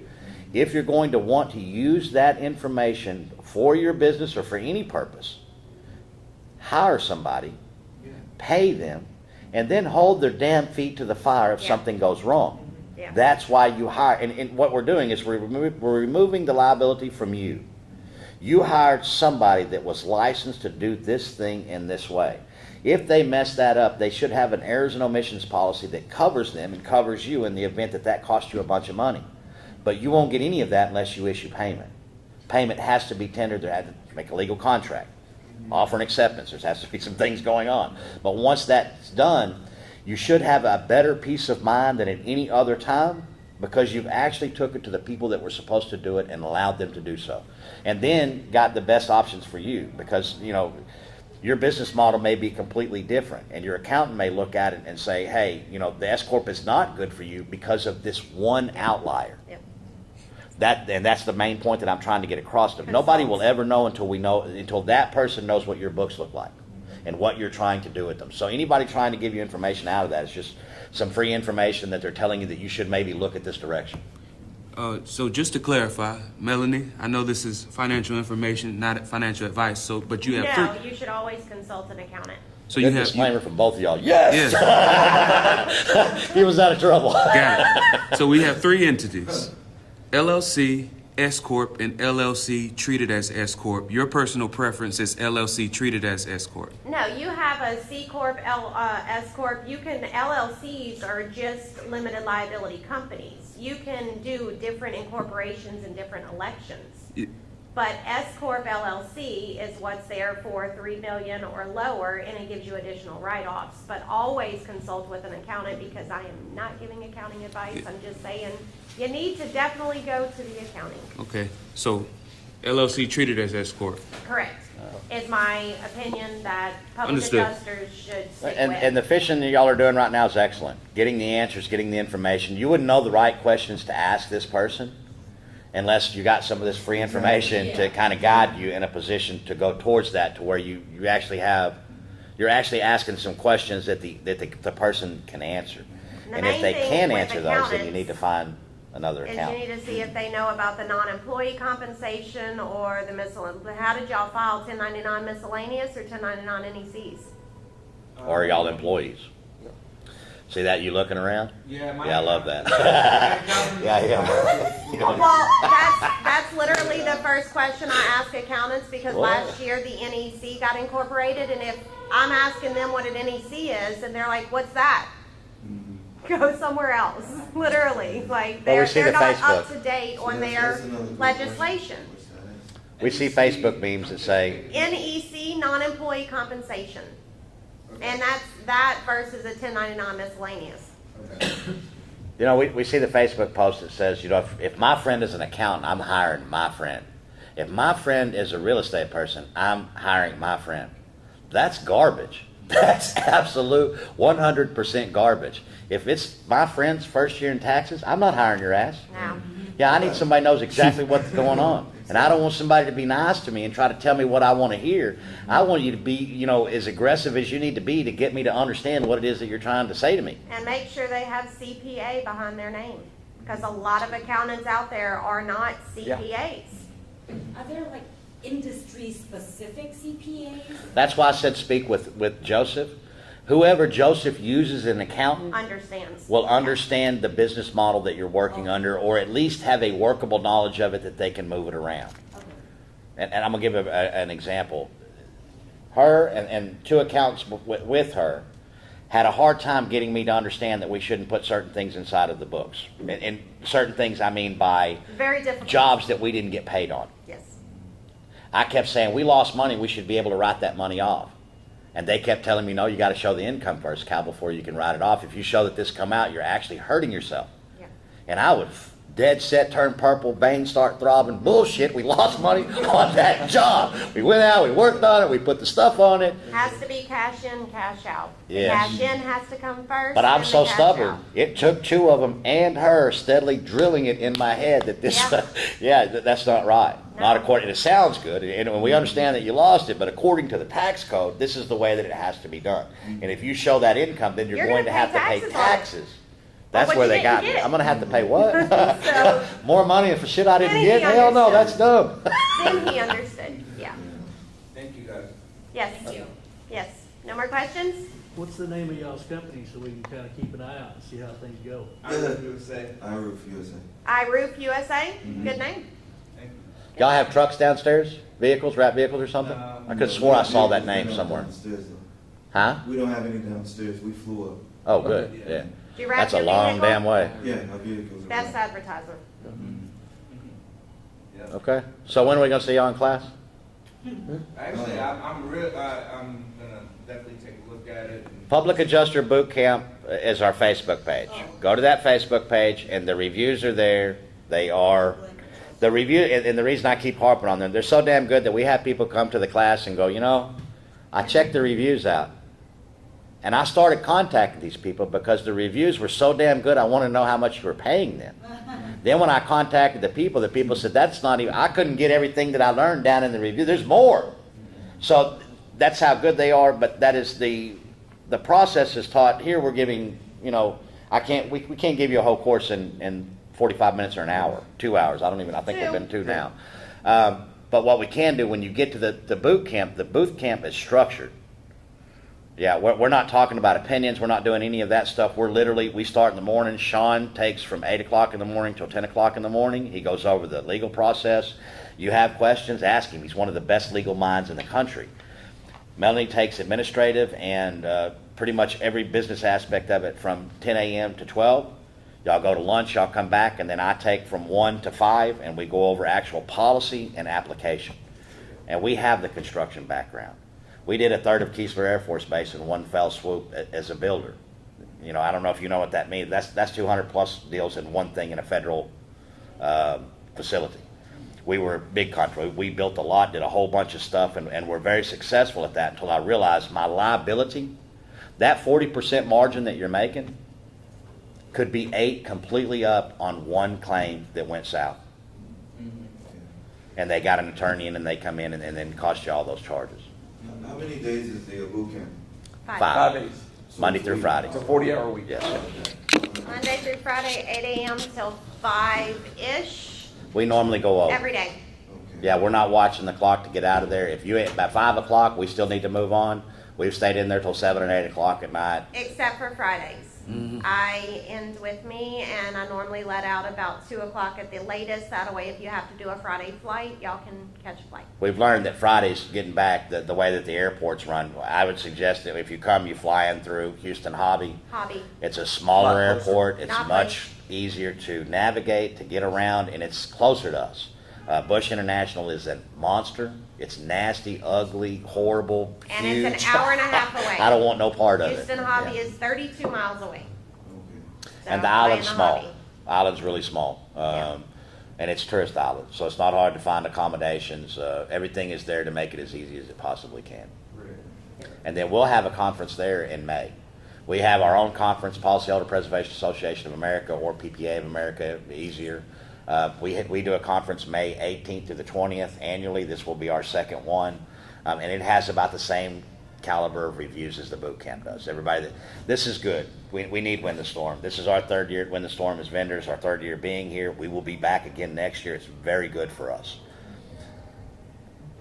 The pageantry, everything that's here, necessary for somebody to do, but it's not what we do. We are geared towards straight education. That's what we want to do at the conference. That's what the conference does. We want you to be able to do just like you did in this room today.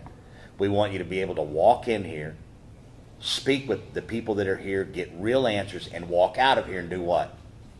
Implement right away. Implement right away. Yes.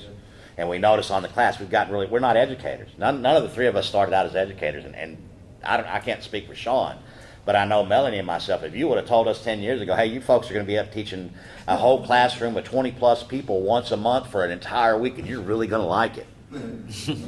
You're full of shit. I don't do any of that. I'm not doing any of that. Yet here we are. But in saying that, we've gotten better and better at each class. We've gotten better at what we do, how we do it, and how we perform it. We have many people that have come through the class 2 times, and quite a few that have come through the class 3 times. The class is constantly evolving. The law evolves, everything evolves. We should evolve along with it. And we keep it 22 or so, that way it can be open discussions. And we don't go too late into the days. So that's all. Well, in the beginning, Monday, we would go have Monday, and at the end of the day, Monday, we would inevitably have several of the people firing off emails, firing off things, trying to implement what they learned today. It's not the best thing, I'll say. We learned, we need to make sure that everybody understands, wait till Friday. Don't fire off anything, respond with what you have to respond to, but don't do anything until Friday, because You gotta get the full process down. you got to get the full process. You send something out on Monday evening, and then Tuesday morning you walk in and you learn something else and go, son of a bitch. That would have strengthened the entire thing. And guess what Wednesday does? Same. Each day builds upon the day before it. And by the time that you hit Friday, you have a really good, Clint Adams, he was, I think, in the second class. I keep grabbing it, I don't know why. Yes, he was in the second. Clint was in the second class, and on Wednesday evening, he fired off an email. He had a claim for $460,000 that they had been holding the money on him for over 6 months. On Wednesday, he fired off an email from what he got in the class. Thursday morning, he gives me a phone. He says, son of a bitch, check this shit out. And the insured sent him a copy of the screenshot that he fired off that email that night. That morning, they sent him a FedEx check overnight for $460,000. He was floored. So he paid $2,000 for the class. He immediately on Wednesday brought in $460,000, which means he had 10% of that. He made $46,000 in his return like that. We provide the contracts that we use. We provide there's not a single thing that we don't give inside the boot camp that we don't do as a profession. Remember, we own insurancebusters.net as well. Shaun Hodge Law Firm. We're not teachers.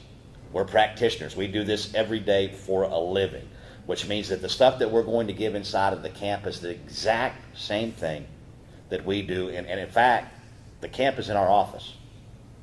So while we're having camp, the office is moving around you. People are coming in, and it's not disruptive. Don't get me wrong. It's not a disruptive thing. It is simply the practice of us moving forward and doing precisely what we're supposed to be doing. What is the dates?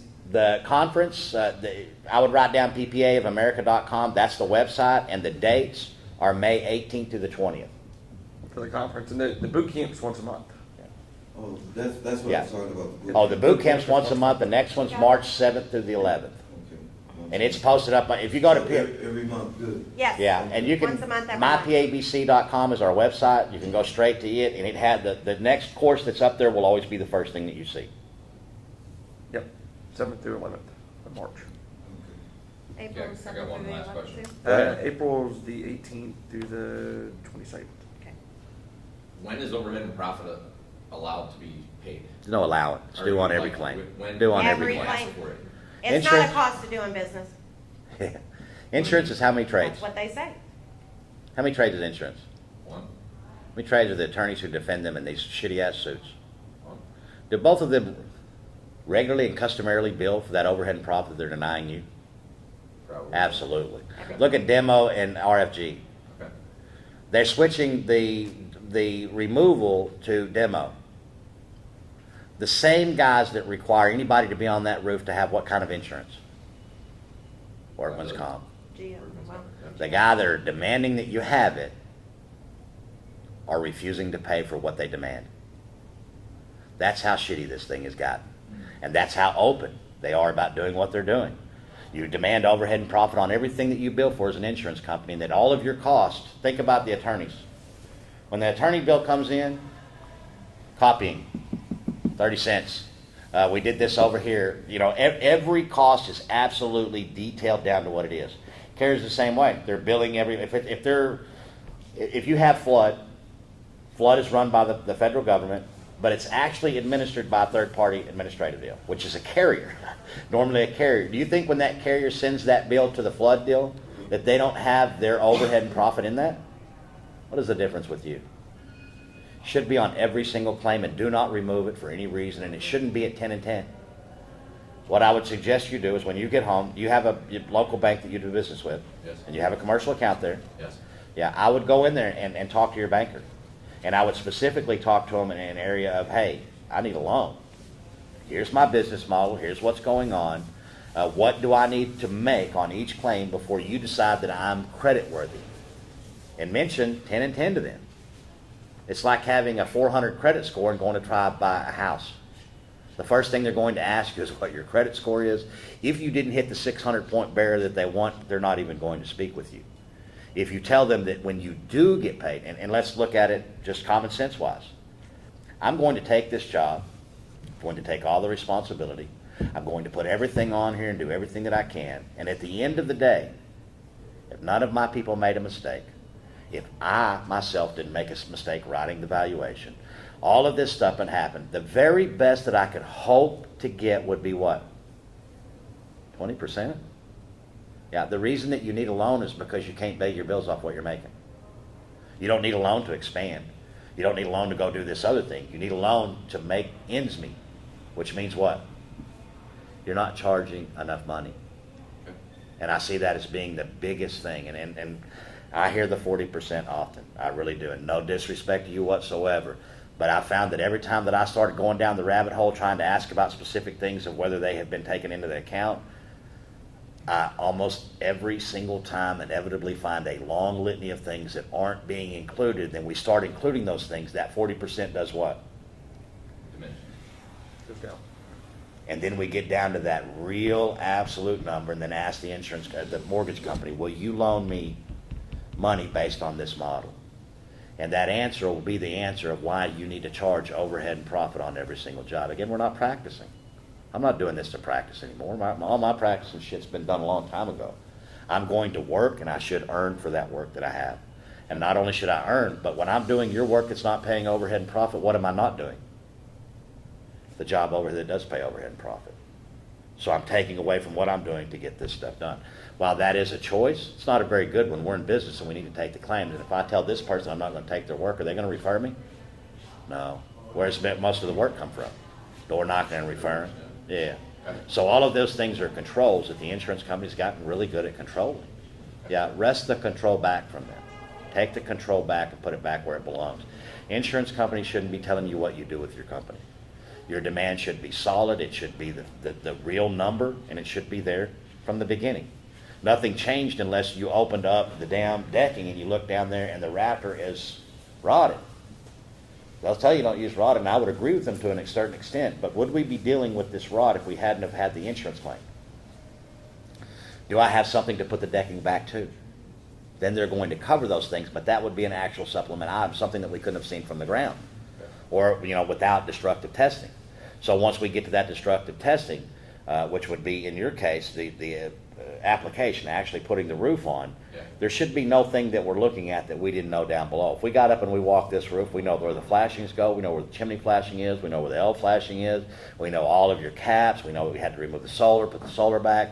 All of these things are known and should be up front as a reasonable and necessary item on your demand, and they should include minimum 15% and 15%. Yeah, that whole 10%, we have valuations from Allstate back when we first began of the 15 and 14 run on a cumulative basis as a standard. 29%. Some smart bean counter got up one day and said, hey, Don't do that anymore. we don't have to do this. We don't, yeah, we're kind of writing the rules after the fact. We'll pay whatever we pay whenever we decide to pay it, and if we do pay it, it's gonna be 10 and 10. Go ahead. I have to get, we have to get going, contact information, and Shaun, I wanted to chat with you too, you know, your business card, stuff like that. You have those or? We didn't bring any of that up there because we were trying to keep this from being a, you know, that push. But we do have a booth down at 903A and B, and they have everything over there that you could possibly want. They're also doing a raffle over there. We raffled the first 2 days, 2 camps, which is $2K a piece, 2 sets of steep gear, and then 2 sets of the bully bag kits. We did that yesterday and the day before. Today we will do the exact same thing, but the final drawing today at 4 actually includes a Matterport. Yeah, so I would go down there, get registered, get your information, and there's more of our people are down there as well. And then there's always the wonderful thing about this program for us, this conference. We have a lot of alumni at this point, and they are extraordinarily loyal, and they're always somewhere around. And if you want to know any question, you pull them up to the side and talk to them, and they will talk your ear off about the questions that you have and give you the answers that they can possibly give you. Yep. What's it, the booth number? 903A and B. If you go in When you come in the main exhibit hall, you go to the first aisle, turn right. It'll be right We're there. on the backside. Yep, Yep. right there.